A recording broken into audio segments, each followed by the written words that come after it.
Okay, so we're back live in YouTube. So today we are going to be looking at how to write major key signatures, major scales, based on the key signatures we learned right at the end of last term. So I'm going to bring up the textbook now. As you get into this stream, by the way, if you can just say hello in the live chat to know that you're there, that'd be great. Thank you. Hi, Leslie. Every now and then you might find some of my family members dropping in because my daughter found it fun to come and do a music lesson while she was waiting for another lesson to start.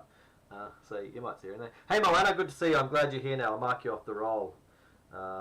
If anyone else wasn't there for the Zoom, make sure you say hello now in the chat window, and I'll make sure that I mark you off on the roll in case you weren't present earlier. So let's bring up the textbook. So when we met near the end of last term, we learned some little strategies for how to work out all of these key signatures. And we looked at major scales, we looked at G major and F major, and we looked at a whole heap of scales, in fact, if I remember correctly. Now, rather than going through all of this text, we summarized our strategy for writing key signatures through using what we call the order of sharps, which we used an acronym of Father Christmas gets drunk at every bar. This is actually included in a YouTube video that I've linked into the lesson plan, so do go back and review it. But I will do a quick revision on how to do this, and I strongly suggest that you write this down as what I'm going to show you on a piece of paper right now, or somewhere just in the margin of your textbook. So back to camera, and what I'll do is I'll just take the camera down here for a minute. There's our sheet that we're going to work on today. This is page 21, by the way, if you are not sure. Page 21. I've just folded down the top of my page to show you this. So remember, the order of sharps is Father Christmas gets drunk at every bar. So we learned that if a scale has only one sharp, it'll always be F sharp. If a scale has two sharps, it'll always be F sharp and C sharp. If a major scale has three sharps, it's F sharp, C sharp, and G sharp, and so on. There'll never be any other combinations of sharps for major scales. So we learned that this is the side that we work from for sharp scales. So sharps work this direction. And we learned in our lesson that you can easily work out the number of sharps for a particular key by moving along from left to right, stopping on the name of the scale. So for example, if we're working out what D major is, you work your way all the way up to D, and then take away the last two. And so if you get rid of those last two, that leaves you with just these ones. So we say D major has F sharp and C sharp.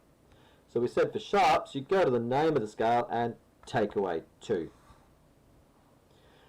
We learned that the flats are just the opposite way. So flat scales start with B flat. That's F major. We learned about F major in year 10. F major needs B flat. The next scale, B flat major, needs B flat and E flat, and so on and so forth. If there's three flats in a scale, it'll only be B flat, E flat, A flat. And if it's four flats in a scale, it'll only be B flat, E flat, A flat, and D flat. And we also learned in that lesson previously that when working with flat scales, this direction, you work your way from right to left and stop on the name of the scale. So if you're working out A flat major, start from the right, work your way through, stop on A, and then add one. So A flat major would have all flats up to D, one more beyond the name, B flat, E flat, A flat, and D flat. So we say that's add one. Cool. Now I won't go into any more detail with that now because there's a very thorough explanation of that in a previous YouTube lesson which I've linked into the lesson plan. I'm watching at all times the chat window, so if you do need to ask me questions, please do, and I'll just I'll stop and answer them at appropriate times in the lesson. So I'm just going to jump back to the textbook now. So there are all the key signatures in case you're not sure, but while we're doing these scale questions today, I'd actually prefer it if you don't jump into this page and try and work out the key signatures yourself. So, today we are going to start off by, we're going to do these questions here on page number 21. So, the questions we'll work through are these ones. So we'll be being asked to write a G major scale.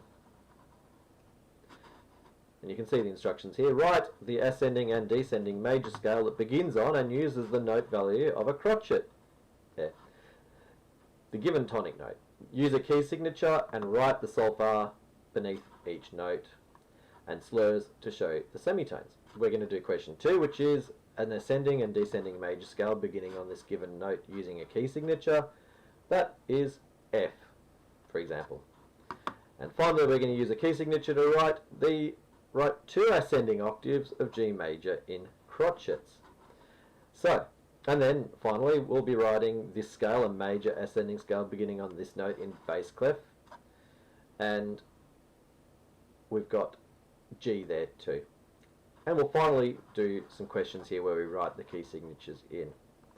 So that might seem a little complicated. You might not have done anything like this before. That's fine. I'll take you through it step by step. So I'll jump back to the camera. So please, if you haven't already, make sure you've got page 21 in front of you now and a pencil and eraser, so if you make any mistakes you can fix it up. So I'm just going to jump back to my camera again. And grab that. So let's have a look at this first question here. I know it's a bit sort of dodgy and wobbly, but I'm doing my best, holding the camera in one hand and then writing with the other. So this question asked us to write the ascending and descending major scale beginning on and using the note of a crotchet of the given tonic note. So ascending means going up, descending means going down. So my strong recommendation when you do this is to just put the notes on the page first. So you can see it starts on a G. The idea of a scale is that you go from the tonic up to the next tonic, so G up to G. So the way I do this is I just start putting the notes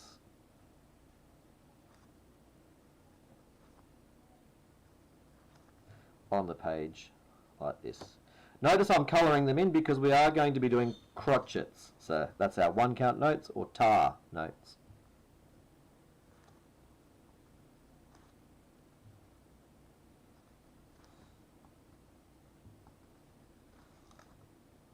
Cool. Now to be crotchets, they need stems. Stems go up if the note's below the middle line, go down if the note's above the middle line, and you can do either if it's on the middle line. So these ones will be down, down. Remember, a stem is roughly an octave in length, just a little shorter if anything, and so on and so forth.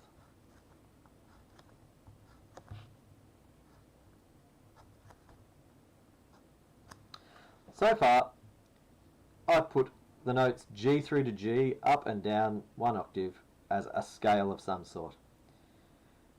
You probably realise though that I have not included any sharps at this stage, so we need to work out what is the key signature for this scale. So we're looking here and we can see that this note's G, correct? So what do we do to work out G major's key signature? We go up the top here and we start from the sharp side of things because we know that sharp scales are all the scales that don't have a flat in their name except for F major. So how do we work this? We go up to the name of the scale, take away 2. So Father Christmas gets G major. Take away 2. That leaves us with F. Cool. So we know that G major needs F sharp. Now they've asked for this to be done as a key signature. So what they mean by a key signature is you actually put it at the start of the line, not next to the individual notes in the scale. So to do that, at the start we need to find where the F line is. It's right there, and we put the sharp on the F line right there. Cool. What else was the question asking us to do? They were asking us to write the solfa between the underneath the notes. So let's do that. So because we're in G major, G is the tonic, so G is do. So do, re, mi, fa, so, la, ti, and high do. Notice I'm using the shorthand to save time. You can do that too. Ti, la, so, fa, mi, re, do. Cool. And last but not least, use slurs to show the semitones. Now, when we learned about this topic at the end of last term, we learned that major scales have a pattern of tones and semitones. And we talked about that as being like the DNA of a major scale. And so what did we say a major scale was? It was tone, tone, semitone, tone, tone, tone, semitone. And just to do that orally, I'll show you on the piano. I'll come over here. Hopefully you can see the keyboard okay. Here's G, and so it was G to A. So that's a tone because there's a note in between. B is a tone because there's a note in between. C is a semitone because they're right next door. Sounds like Jaws when there's a semitone. Then C to D is a tone. D to E is a tone. E to F sharp is a tone because there's a note in between. And G, semitone. F sharp to G, semitone. So, to come back to our workbook here, we just look at it here. We're going to use a slur to show the semitones. So, tone, tone, semitone. B to C is a semitone. So on the piano, there's no note in between it. So we'll use a little slur to do this. So what was it? Tone, tone, semitone. Tone, tone, tone, semitone. F sharp. Sorry, I didn't have the camera on that properly. F sharp, because the key signature to G is a semitone. And then we can just do the reverse starting from the bottom. Tone, tone, semitone. Tone, tone, tone, semitone. That is that question. Cool. We've got a few more to go, so let's get on to it. Next question. Write the ascending and descending major scale that begins on the tonic note. Use a key signature. So let's have a look. What is that note? If you're not sure about your bass clef, go back into musictheory.net and do a few note exercises to revise your bass clef. But just a reminder that bass clef is good birds don't fly away. And I'll put it at the other end, the spaces, all cows eat grass. So, we're doing an ascending and descending major scale beginning on this note. So that note is, it's sitting just below the G line. So one note lower than G is F. So we are writing an F major scale. Similar to before, pop your notes on the page. When we're doing a scale, unless it's asked explicitly, you do one octave. So F up to the very next F. Let's have a look. Have I stopped on F? Let's go. Good birds don't fly. Ah, that's an F. Great. And then we'll come back down. Like so. Sorry if the sound is a little muffled. I'm actually going to get a decent microphone posted to me. So hopefully future lessons will be a little less crackly. Similarly again, because we've started on a crotchet, we need to stick with the same note value, put the stems on. If I'm going a little bit fast for you now, remember this video will be available for you immediately after the lesson. So you can go back and watch this and pause it as many times as you like. And that was a really dodgy note, and I don't have an eraser with me, sorry. Let's try that again, this kind of looks better. And F.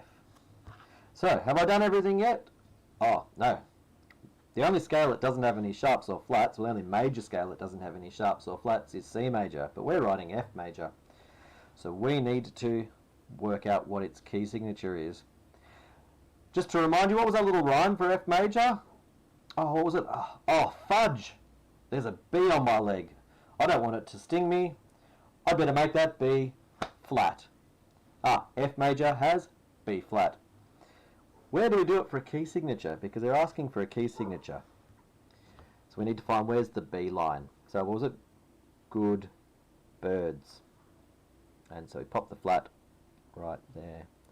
If you're not sure at any stage where to write the sharps, I'm just going to cheat and go straight to the screen here. Remember, it was in a previous lesson. That's how you can present them. That was a bit of a cheat. I should have just jumped back to the PDF. But anyway, okay. So, 2 more questions that I'm going to guide you through, and then I'll leave you question 5 to do on your own. So, question 3, using a key signature, write 2 ascending octaves of G major in crotchet. So this is a little tricky. We've never done this in class, writing a 2-octave scale. So it's only asking for ascending,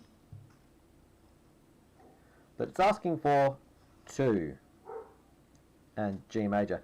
Now, you might not have used this many ledger lines before, but I can assure you that's a G. We know that because the single ledger line is C, 1 note lower than C is B, and then A, then G. Cool. So, let's do this. 2 octaves. Now, ledger lines only ever need to be done in between a note and the stave, not on the other side of the note. So what we'll do is when we do A, we just need 2 ledger lines to go 1 note higher. And I didn't put much space there, and I did a way too long of a stem. My apologies. Do as I do, not as I say. I mean, do as I say, not as I do. And then B, C. In fact, I'll do the note heads first. Sorry about the dog barking in the background. Next door I've got people working on their roof, so the dogs can see them through the window. And they are desperately defending their territory from those evil workmen on someone else's roof. So you can see here I've gone from G, and this is not a great example, so as I said, do as I say, not as I do. G, A, B, C, D, E, F, up to G, and because we're doing 2 more octaves, A, B, C, D, E, F, G again, and continue with the stems. Once I pass the middle line, I need to go down for my stems. And last but not least, using a key signature. Now we worked out before G major, Father Christmas, get stop on G for the name of the scale, take away 2, leaves us with F sharp. And as we did with the previous question, it's just here again.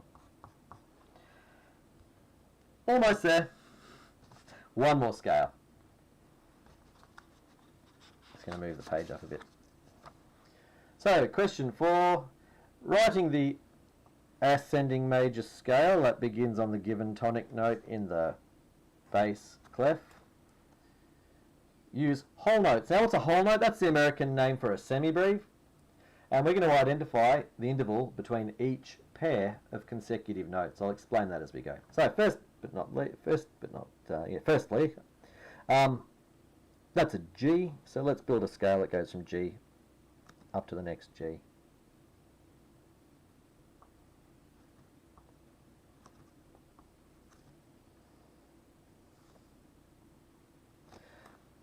There we go.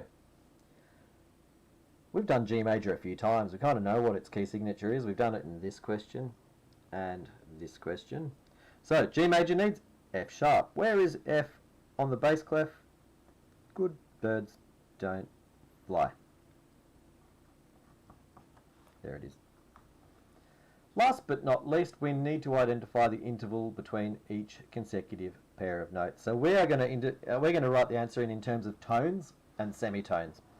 What did we say the pattern of tones and semitones for a major scale was? It was tone, tone, semitone, tone, tone, tone, semitone. Or in other words, 2 tones before a semitone and then 3 tones before a semitone. So what was it? Tone, tone, semitone. Notice I'm just shortening it to T for tone and ST for semitone. Tone, tone, tone, semitone. There you go.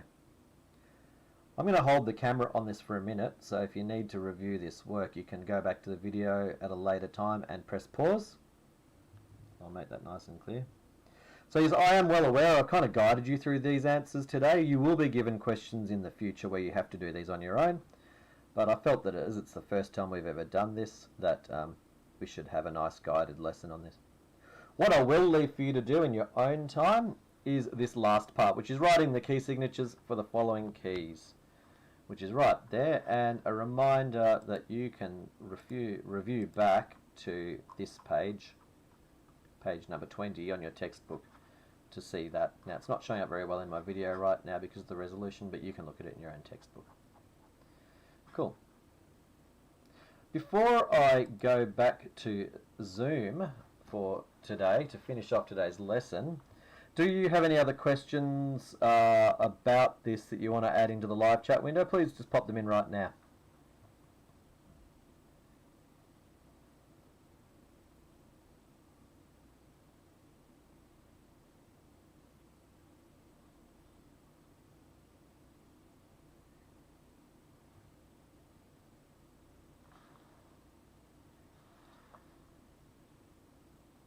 Okay, it looks like no one else has any questions they want to ask on the live chat right now. So what I'll do is I'll end this video now. It'll be available for viewing shortly after the lesson. And please jump back into Zoom. If everyone can jump back into Zoom quickly, just to check out. And then if you've got any questions about how to submit this work or how to go about doing the further work, I'll tell you there now just to answer your question. Thanks, Ngafara. What I want you to submit for today's task, and as we've only had one lesson this week, this is the only thing you have to submit. Please finish this page off and take a photo of it and upload it into the remote learning task for this week. And then please go and do the musictheory.net links that I've popped into the lesson plan for today's lesson. And once you've completed them, generate progress report links that you can put into the comment section of the learning task, like we've done in the past anyway. Any other questions? No, it looks like we're pretty good. I'm going to jump back into Zoom. Please come back in at least to say goodbye and then carry on with your work. Of course, as usual, the Zoom meeting will remain open until the end of this lesson, period 2, so what's that, 11:10, where you can pop in and out to ask further questions and seek advice. So I'll see you back in Zoom in just a few minutes.